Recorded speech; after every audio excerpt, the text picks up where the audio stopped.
Oh boy. You know, some people think this is what heaven looks like, and other people might think this is hell. So we've just seen what Bob has in this garage that now his wife Jean has to sell off. But what is this I hear about another car? Yep, there's another car up in York, about 20 minutes drive, 15 minutes drive. I don't even know what it is. I don't want to know. Okay, we'll make it a surprise. All right, cool. Hi, this is Tom Cotter. I've been hunting down cars since I'm 12 years old, and I'm still doing it today. Follow me in this series as we hunt down hidden classics all across America.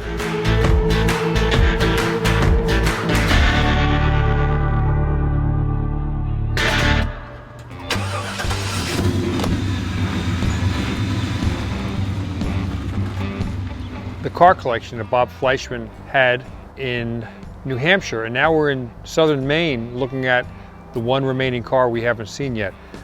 This trailer was pulled up right against this bus, and rather than move the bus, which it's at a dirt bank in the back would be almost impossible, we moved the trailer forward.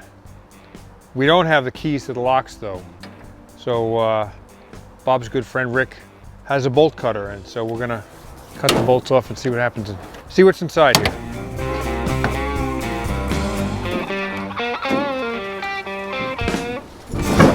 Boy, oh boy, I bet I know what that is.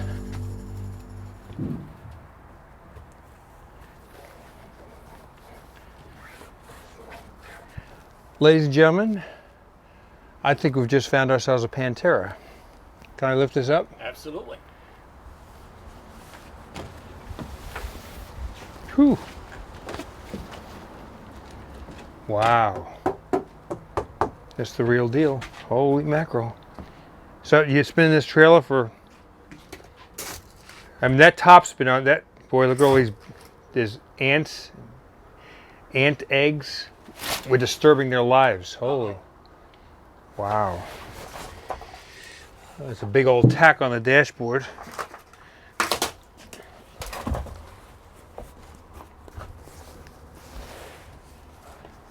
New Hampshire, this was last on the road 1980-81. So it's been off the road for 35 years. This is very disco era. If you look at the wheels, it's got gold centers, it's got a mirrored sunroof. Did he buy this new? I don't believe he did, no. I don't know where he got it. Uh-huh. He had it when I first met him. It was in the shop in 1980. There was a rumor of another no rules race across country after the Cannonball. Mm-hmm. And I kept trying to think of somebody that I knew who had a car that would actually do that. And I thought, I couldn't think of anybody. And one day my phone rang at work, and there was Bob. And he said, "You want to go to California?" And I said, "You're the guy that I've been looking for who's got that. You're going to take the Pantera." And he said, "Yep," and we did. That's cool, wow. What color was it when you took it? Black. It was black, okay, because it's half primed right now. This ranks right up there with one of the best barn finds we've ever encountered.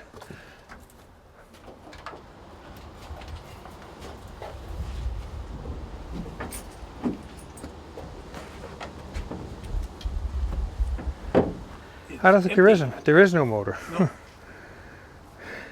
Oh, good. So we can put a small block Chevy in here. Yeah, the engine compartment has got stuff in it, like looks like a fender flare or maybe a fan shroud. BF Goodrich TA radials.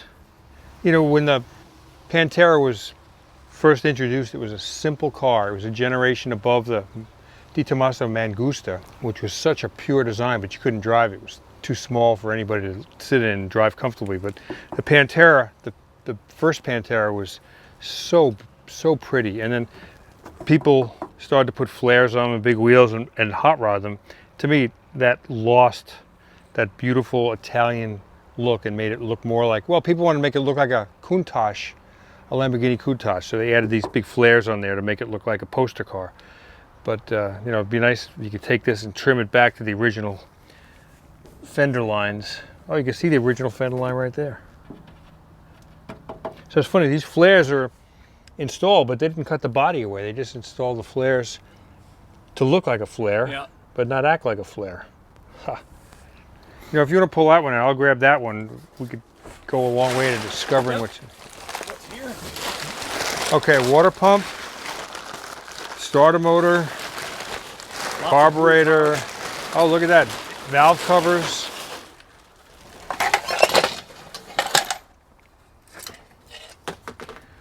So these look like weaned 351 valve covers. That's a big ass carburetor, man. Jeez.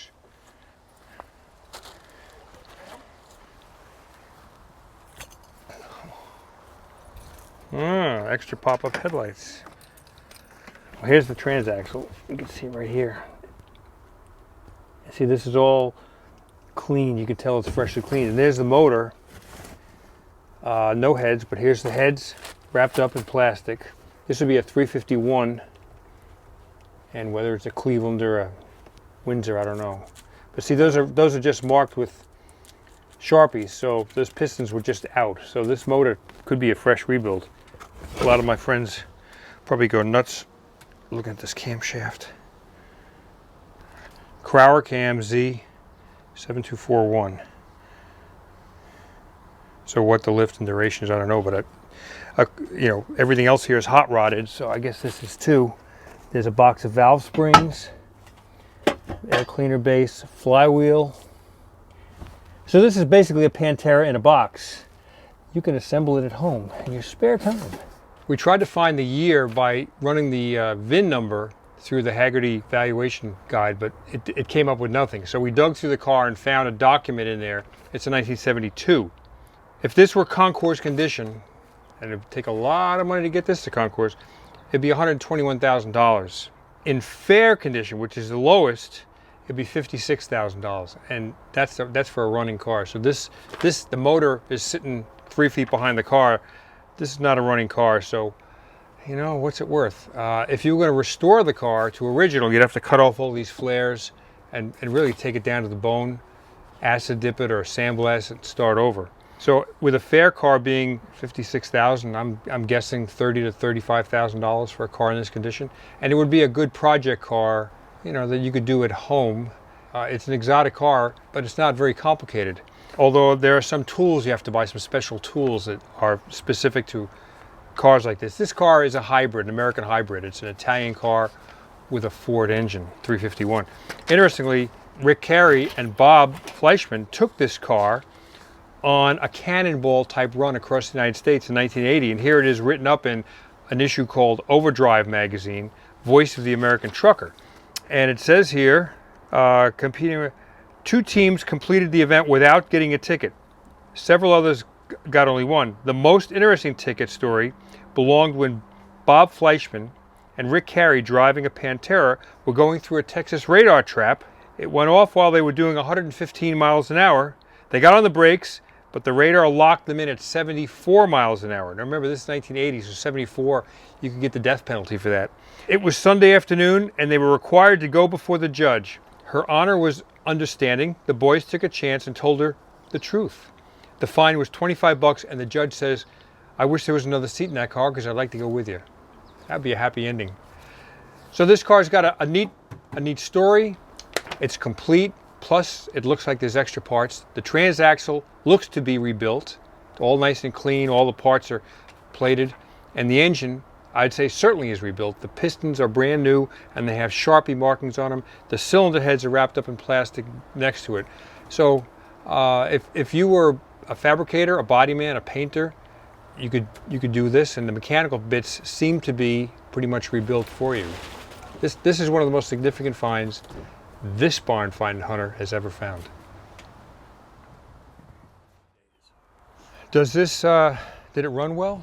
Oh yeah. It was all, you know, like, yeah, tuned nicely, and it ran really well. I know when he got to California, the brakes had cooked up, not surprisingly.